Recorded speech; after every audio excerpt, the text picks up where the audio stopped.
श्री स्वामी समर्थ महाराज की जय। श्री गणेशाय नमः।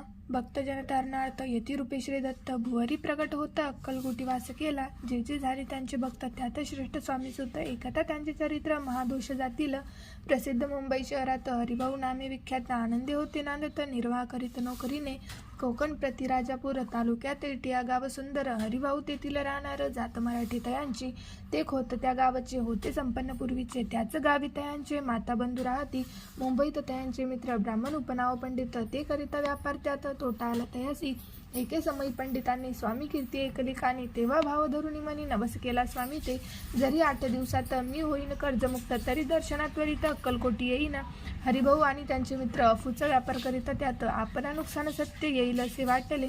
त्यांनी काढली एक युक्ती बोलावून पंडितांप्रती सर्व वर्तमान त्या सांगती म्हणती काय करावे हे नुकसान भरावयासी द्रव्य नाही आम्हापासी फिर्याद होता अब्रुसी बट्टा लागेला मुचा। तेव्हा पंडित बोलले मलाही कर्ज काही झाले निघेल माझे दिवाळे यात संशय असे ना तुम्ही व्हावया कर्जमुक्त यासी करावी युक्ती एक तुमचा होऊन मी मालक लिहून देतो पिढीवरी। अफूचा भाव वाढला व्यापारात नफा झाला हे सांगाव्या पंडिताला मारवाडी आले आनंदी। अक्कलकोटी स्वामी समर्थ सांप्रत काळी वास करीत त्यांचीच कृपाई सत्य कर्जमुक्ती झालो। गजानन हरिभाऊ पंडित त्रिवर्ग अक्कलकोटी जात समर्थांचे दर्शन घेत पूजन करीत भक्तीने। तेव्हा समर्थतयांची शिव राम मारुती येसी नामे दिदले त्रिवंगारचे अनेक मंत्र दिदले। पंडित राम म्हटले गजानना शिव नाम दिदले मारुती हरिभाऊ म्हटले तिघे केले करूप।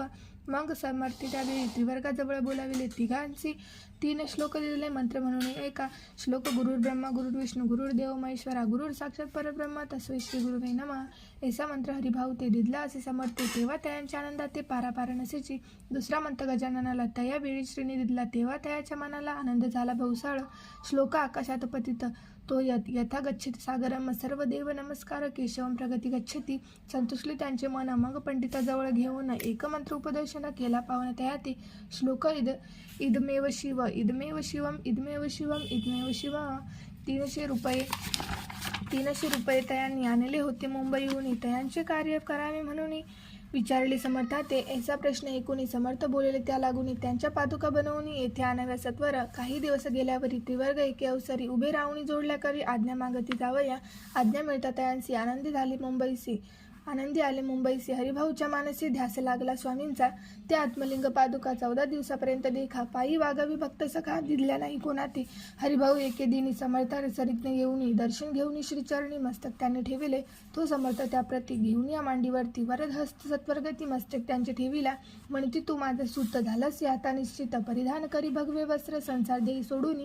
मग छाटी कपनी जवळी समर्थ त्यांची दिदली ती घेऊन या त्यावेळी परिधान केली सत्वर।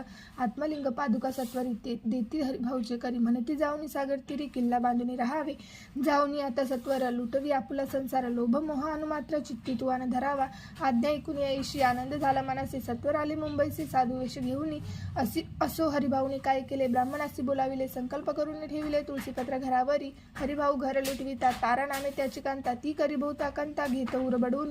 विनविते जोडून कर अद्यापि स्वस्त करांतर आपला हा विचार सोडून द्यावा प्राणप्रिया। येशी तियेची उत्तरे ऐकून या स्वामी कुमारे समाधान बहुत प्रकारे करीते स्त्रियेंचे। स्त्रियेच्या अंगावरी अलंकार तेही लुटवेल समग्र तिये दिदले शुभ वस्त्र परिधान करावया। आत्मलिंग समर्थे स्वामी सुता ते दिदले होते त्या पादुका स्वहस्ते मठामाजी स्थापिल्या। कमाटीपुऱ्यात त्या समयी मठ स्थापिला असे नाही हरिभाऊ होऊन गोसावी मठामाजी राहिले।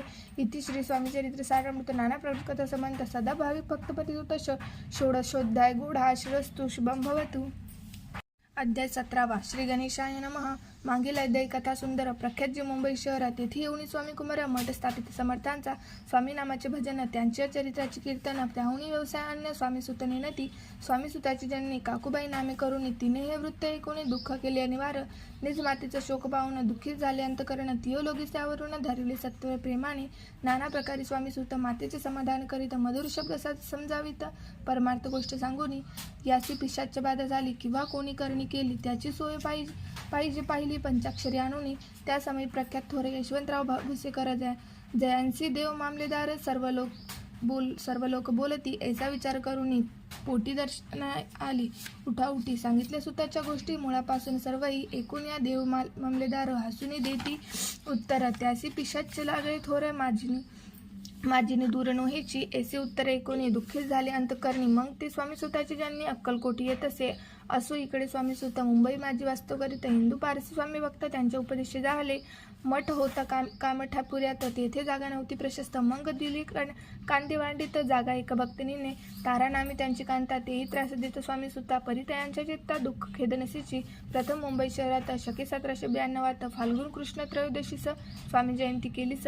कोणी एके समयासी नगरकर नाना जोशी सहज आले मुंबईसी. त्यांनी एकरी वर्तमान पाहुणी स्वामी सुतांप्रती आनंदले नाना चित्ती. प्रेमानंदी चरण वंदिती स्तवन करीती तयांचे. स्वामी सुते तयांची लाविले स्वामी भक्तीसी. धन्य झाले नाना जोशी. रंगले भजनी समर्थांच्या पुढे जोशी बुवांनी स्वामींची पत्रिका करून ती अर्पवाया श्रीचरणी अक्कलकोटी पातले.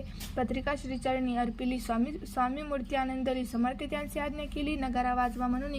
नगारा वाजविता जोशी हसू आले समर्थासी. पाहुणी स्वामी भक्तासी परमानंद झाला. असो अक्कलकोट नगरात शके 1793 प्रथम स्वामी जयंती करीत स्वामी सुतानंदे. छेली खेडे ग्रामात प्रथम स्वामी प्रकट होत. विजयसिंग नामे भक्त गोट्या खेळत त्यासवे. स्वामी सुत दिवसेंदिवस स्वामी भक्ती करी. विशेष जन लाविले भजनास कीर्तिध्वज उभारिला. मन माझी धरुणी कामना, कोणी येताची दर्शना. त्याशी समर्थ करिता आज्ञा सुताकडे जावयाची. स्वामी सुतही त्याप्रती मनातील कोणी सांगती. एकोणी जन चकित होती वर्णिती करी सुताची.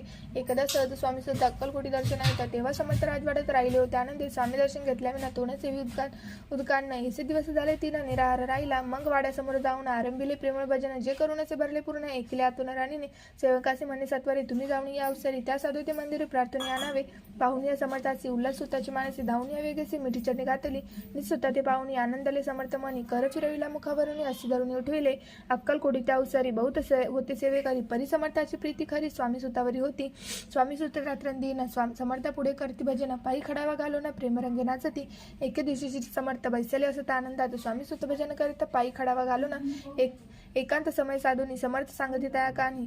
आम्ही जातो निजधामी वारसा पुढे चालवावा. स्वामी वचन ऐकोनी स्वामी सुत निशब्द होई. कल्पना साहित्य असे स्वामीने कैसे जीवन. वारंवार विनवी स्वामींची ऐसे न करावे काही. मी या जनाले करू तू माझी आई. स्वामी धरती हृदय अशी म्हणती आम्ही तव हृदी. वास करुणीची चिंतना काही करावी. असो मग स्वामी सुद्धा ते स्थळ सोडून परित नगराबाहेर येत मार्ग धरित मुंबईचा. स्वामी वचने दुःखावला अंकारी बहु खिन्न झाला. परतुनी नाही आला जन्मवरी अक्कलकोटी. त्या दुःखी उत्तरोत्तर क्षीण झाला स्वामी सुद्धा. दुःख करी दिवस रात्र चैन नसे क्षणभरी. तोची रोग लागला शेवटी आधार पडला. ऐसा समाचार समजला अक्कलकोटी समर्थाते. स्वामी सुद्धाची ज्यांनी राहत असे असताना तिने वर्तमान ऐकून विनविती समर्थाते. मग समर्थ त्या अवसरी मुंबईचे पाटील सेवेकरी म्हणती सुताचे सत्वरी मज सन्निधी आणावे. परिसुत त्या सांगती आला नाही अक्कलकोटी. विरही दुःख त्याचे पोटी रात्रंदिन सलतसे. मग सांगत समर्थ त्यासी घालून पेटीत घेऊन यावे तरी कोणीतरी जाणून. तथापि स्वामी सुत पायी अक्कलकोटी आला नाही. दिवसेंदिवस देही क्षीण होत चालला. शेवटी बोलले समर्थ आता जरी नाही येणं सत्य तरी तोफ भरून यथार्थ ठेवली ती उडवू की. याचा अर्थ स्पष्ट होता. तो समजला स्वामी सुता. परी तो ना आला अक्कलकोटा.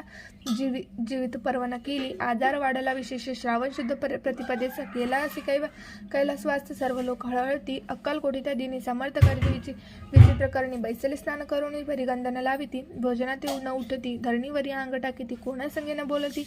रुदन करती क्षणोक्षणी. इतक्या माझी सत्वर मुंबईहून आला तार. श्रुत झाला समाचार स्वामी सुत गत झाला. मग काकूबाईने सत्वर जवळी केले मुंबापूर. तेथे समजला समाचार परत पावलात मज. निज पुत्र मरण वार्ता ऐकून करीती आकांता. तो दुःखद समय वर्णिता दुःख अंतरी होत असे. असो मग काकूबाई अक्कलकोटी लावली परतून आल्या बाई. बोलला काय समर्था ते सुता आपुला भक्ता असून अकाली पावला का मरण. मग स्मरती जे हे चरण त्यांचे तारण होय कैसे. समर्थ बोलले ती असे उल्ले गेले आमच्या अग्नेसी. संधी सापडली काळासी ओढूनी बळीची. मग नेला धन्य धन्य सण कुमार उतरला भैव दिव दुस्तर. ख्याती झाली सर्वत्र कीर्ती अमर राहिली. इति श्री स्वामीचरित्र सारामृत नाना प्रकार समर्थ भाविक भक्त परिसोत सप्तशोध्याय गोढा. श्री भगवान चरण पर्णवस्तु श्रीरस्तु शुभम भवतु. अध्याय 18. श्री गणेशाय नमः. स्वामी सुताच्या गादीवरी कोण नेमावाधिकारी याचा प्रश्न सेवेकरी करतात समर्थाते. तेव्हा बोलवले समर्थ सेवेकरी सांप्रत. परी एकही मजला त्यात योग्य कोणी दिसेना. जेव्हा येईल आमच्या मानसी त्या समयी मोरपंखराचे अधिकारी नेमू गादीचे. चिंता तुम्ही न करावी. मोरपाखरा समर्थ म्हणती वेळोवेळा. रात्रंदिना तिची चाळा मोठ्या मोठ्याने ओरडती. आमुच्या पाऱ्याची विट्ट जतन करावी नीट वारंवार समर्थ काकूबाईने लागून लपवून ठेवली विट्ट स्थिती दिली पाहिजे आम्हासी. याचा अर्थ कणकणाशी स्पष्ट काय कळेना. असे स्वामी सुताचा भ्राता कोकणात राहत होता. स्वामी सुत मृत्यू पावता वर्तमान कळले त्या. तो केवळ अज्ञान. दादा त्यांचे अभिमान, त्यांची शरीर असमाधान कृष्य होत चालला. काकूबाईंनी त्यासी आणविले आपणासी. एके दिवशी समर्थासी दादांप्रती दाखविले. समर्थ बोलले, बाईंसी 4 वेळा जेव घालत यासी. आरोग्य येईल बाळप्पासी, चित्त मानसी करू नको. त्याप्रमाणे बाई करिता दादासी आली झाली आरोग्यता. समर्थाची कृपा होता रोग कोठे राहील. तेच गाव मोगला इथं. तेथे नानासाहेब भक्त त्यांनी बांधिला श्रींचा मठ. द्रव्य बहुत खर्चिले. श्रींची आज्ञा घेऊन सत्य पादुका स्थापव्या मठात. या कारणे अक्कलकोटी येतं दर्शन गेले समर्थाचे. ती म्हणती, काकूबाईंची पादुका स्थापना करायचे तुम्ही पाठवा दादासी समागमे आमच्या. बाई म्हणे, तो अज्ञान तशांत शरीर समाधान. त्याची काळजी घेईल कोण, सत्य सांगामच लागी. समर्थ वृत्त ऐकोन म्हणती द्यावे पाठवून. बाळा आहे जरी अज्ञ तरी सांभाळून तयासी. समर्थ पुनश्च बाईसी बोलले, त्यात तुमचे काय गेले. आम्हासी दिसले जे भले तेच आम्ही करू की. शेवटी मंदिरा सांगती दादासी पाठविले की जे प्रति पादुका स्थापन झाल्यावरती दादा आला परतुनी. पुढे सेवकऱ्या सांगती त्याचे मुंबईस पाठविती. ब्रह्मचार्यांची आज्ञा करीती यासी साप गादीवरी. दादासी करुणी गोसावी मुंबईची गादी चालवावी. स्वामी सुताची यास द्यावी कफनी झोळी निशान. ब्रह्मचारी दादासी उपदेशिता दिवस निश्चय. गोसावी होऊन गादीसी चालवावे आपण. दादा जरी अज्ञान होता तरी अशा गोष्टी करिता नकारण म्हणे सर्वत्र न रुचते त्याची. यापरी ब्रह्मचार्यांनी पाहिली खटपट करून शेवटी दादांची मुंबईहून अक्कलकोटा पाठविले. समर्थ याच्या समयासी आज्ञा केली भुजंगासी. घेऊन माझ्या पादुकांची मस्तक ठेव दादांच्या. मोर्चे लानवी सत्वरी धरा म्हणती त्यावरी. आज्ञेप्रमाणे सेवे करी करता ती तसेच. श्रींच्या पादुका शिरी पडता उपरती झाली त्यांची चित्ता. हृदय प्रकटला ज्ञानविचा अज्ञान गेले लयाते. धन्य गुरुची महिमान पादुका स्पर्श करून झालं तात्काळ ब्रह्मचार्य काय धन्यता वर्णावी. असो दादाची पाहुणी वृत्ती. काकूबाई दचकली चित्ती. म्हणे समर्थ दादांप्रती वेड खचित लाविले. ती म्हणे, जी समर्थ आपण हे काय करिता दादांची आश्चर्य ठेविता पादुका काय म्हणून. समर्थी बोले, ती यांची जे बरे वाटेल आम्हासी त्याची करू या समयासी. व्यर्थ बडबड करू नको. काकूबाई बोले, वचन एकाशी गोसावी बनवून टाकीला आपण मारून. इतकेशी पुरे झाले. 19 वचनाला समर्थाची क्रोध आला. घाला म्हणती बाईला खोड्या माझी सत्वर. काकूबाईंनी आकांत करून मांडलेला अनर्थ. नाना अपशब्द बोलत भाळ पिटीत स्वहस्ते. परी समर्थ त्या समयी लक्ष तिकडे दिले नाही. दादासी बनविले गोसावी कफनी झोळी अर्पिली. दुसरे दिवशी दादांची समर्थ पाठविती भिक्षेची. ते पाहुणी काकूबाईंचे दुःख झाले अपार. समर्थाचे आसू आले अधिकाधिक कौतिक झाले. दादासी जवळ बोलविले. काय सांगितले त्यांसी. अनुसूया तुझी माता तिजपाशी भिक्षा मागा आता अवश्य म्हणून तत्वता. जननी जवळ पातला. ऐसे बाईंनी पाहुणी क्रोधाष्ट अंतकरणी. म्हणे तुझे हे करणे लोकापवाद कारण.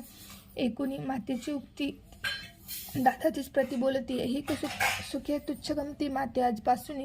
पुत्राची 19 वचन उदास झाले तिचे मन. असो दादा गोसावी होऊन स्वामी भजनी रंगले. काही दिवस झाल्यावरी मग आले मुंबापुरी. स्वामी सुताच्या गादीवरी बसून संस्था चालविली. इति श्री स्वामीचरित्र सारामृत नाना प्राकृत कथा समंत सदा प्रेमळ परिसोत अष्टशुद्ध गोडा. श्री रस्तु शुभम भवतु.